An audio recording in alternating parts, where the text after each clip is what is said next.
Hi friends, welcome to my channel stocks corner. ఇవాళ market updates క్విక్గా discuss చేద్దాం. Check in to the video. ఇవాళ market updates కనుక మనం చూసినట్లయితే సెన్సెక్స్ 203 పాయింట్స్ కరెక్ట్ అయ్యి 75,735 దగ్గర క్లోజ్ అయింది.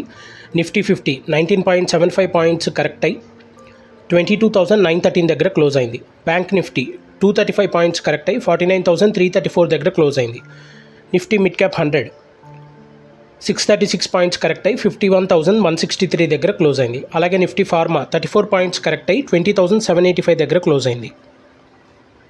ఇవాళ టాప్ గెయినర్స్ కనుక చూసినట్లయితే ఏపీఎల్ అపోలో 6% పెరిగింది, ఎన్హెచ్పిసి 6% పెరిగింది, బిఎస్సి లిమిటెడ్ 5% పెరిగింది, బ్యాంక్ ఆఫ్ ఇండియా 5% పెరిగింది. అలాగే టాప్ లూజర్స్ కనుక చూసినట్లయితే నైకా ఫ్యాషన్ 3% కరెక్ట్ అయింది, హెచ్డిఎఫ్సి బ్యాంక్ 2% కరెక్ట్ అయింది, మారుతి సుజుకి 1% కరెక్ట్ అయింది, లారస్ ల్యాబ్స్ 1% కరెక్ట్ అయింది. ఇవాళ మార్కెట్ ట్రెండ్ కనుక మనం చూసినట్లయితే వరుసగా మూడో సెషన్లో మార్కెట్ ఇండిసెస్ అన్నీ నెగిటివ్లో క్లోజ్ అయ్యాయి. సో కొంతవరకు నిఫ్టీ 22,900 లెవెల్ని క్రాస్ చేయాలనుకున్నప్పటికీ సెల్లింగ్ ప్రెషర్ వల్ల ఐటీ సెక్టార్లో అలాగే బ్యాంక్ సెక్టార్లో సెల్లింగ్ ప్రెషర్ వల్ల స్వల్పంగా నష్టపోయి నిఫ్టీ 22,900 లెవెల్ని క్రాస్ చేయలేకపోయింది.